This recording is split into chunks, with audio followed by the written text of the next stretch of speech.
Alors, on vient de travailler dans l'exercice précédent, dans l'exercice 3, la notion d'image antécédent lorsque la fonction est définie par un tableau de valeurs. Maintenant, dans l'exercice 4, on va retravailler cette notion d'image antécédent, mais quand la fonction est définie par une représentation graphique. Alors, c'est parti pour les corrections de l'exercice 4, une histoire de vocabulaire, partie 2. On considère la fonction g définie par la courbe C de g, donc qui est ci-dessous. Là, tu as la représentation graphique de la fonction g. On justifiera graphiquement chaque réponse qui suit par une flèche en pointillé et on répondra dans un premier temps par une phrase, puis par une égalité. Alors, quelle est l'image de moins 6 par g? Ça signifie, si je prends moins 6 comme nombre de départ, combien est-ce que j'obtiens?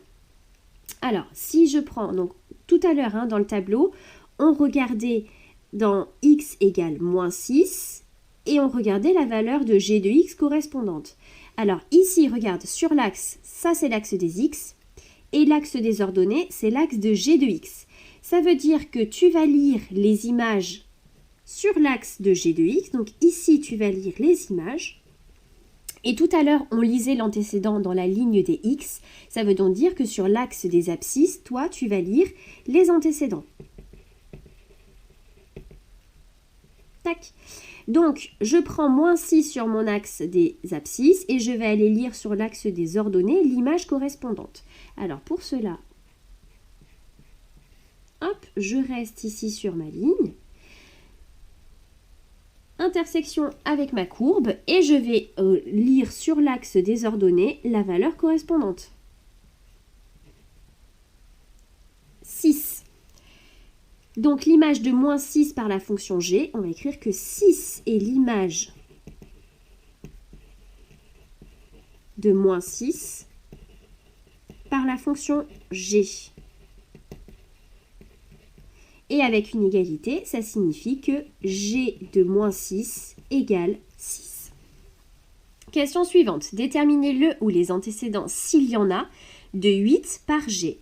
Alors, moi, je vais chercher à lire l'antécédent sur mon axe des abscisses. On me demande de chercher l'antécédent de 8. Donc, quand ma fonction g vaut 8, pour quelle valeur de x est-ce qu'elle vaut 8? Donc, je cherche 8 ici. Hop. Je vois ici que je vais intersecter ma courbe 2 fois, ici et ici. Et je vais lire l'abscisse correspondante.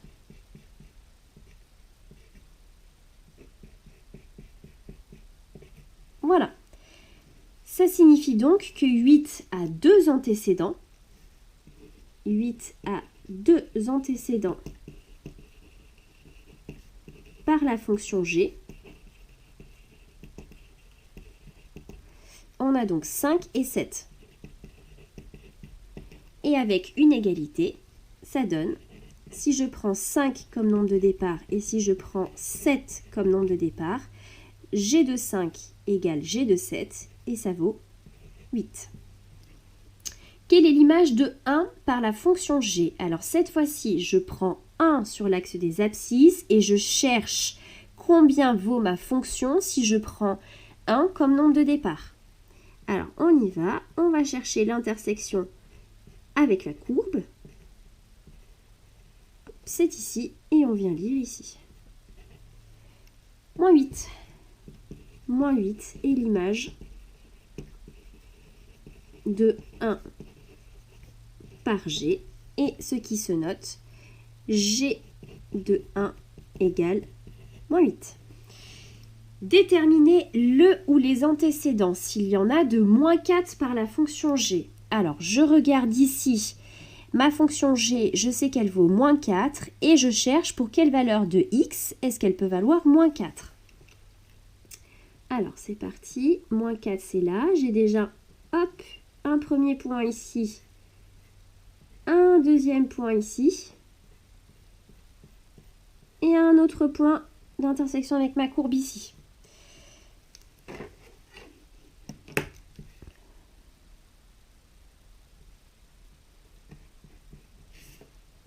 Je vais lire donc l'abscisse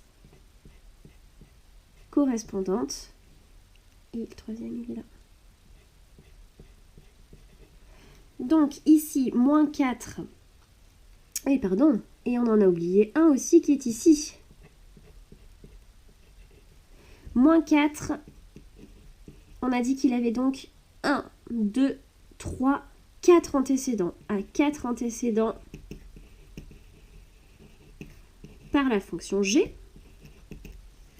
Alors, on a donc g de moins 3 qui vaut la même chose que g de moins 1 qui est égal à g de 0 qui est aussi égal à g de 2 et tout ça, ça vaut moins 4. Estimer l'image de 3,5 par g. Je cherche l'image de 3,5 par g. Donc je vais prendre 3,5 comme nom de départ et je vais chercher sur l'axe g de x la valeur correspondante. Alors 3,5.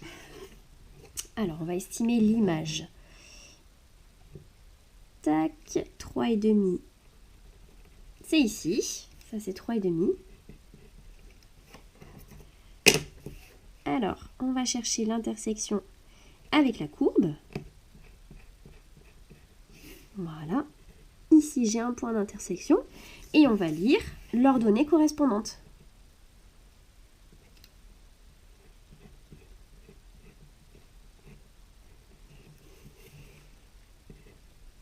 Voilà.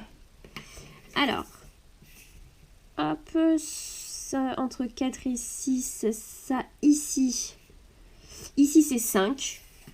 Donc, on est à peu près à 4,5. Allez, on peut dire que G de 3,5, c'est environ 4,5.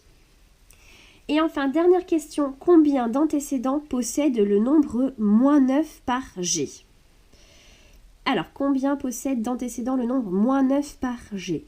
Je cherche le nombre d'antécédents.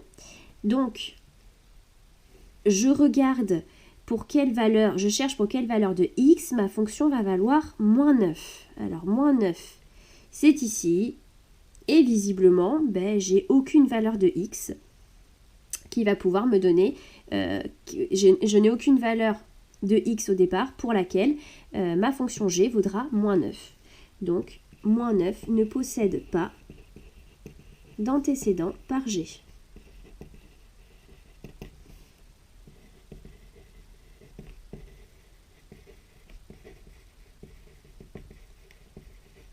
Et c'est terminé pour cet exercice.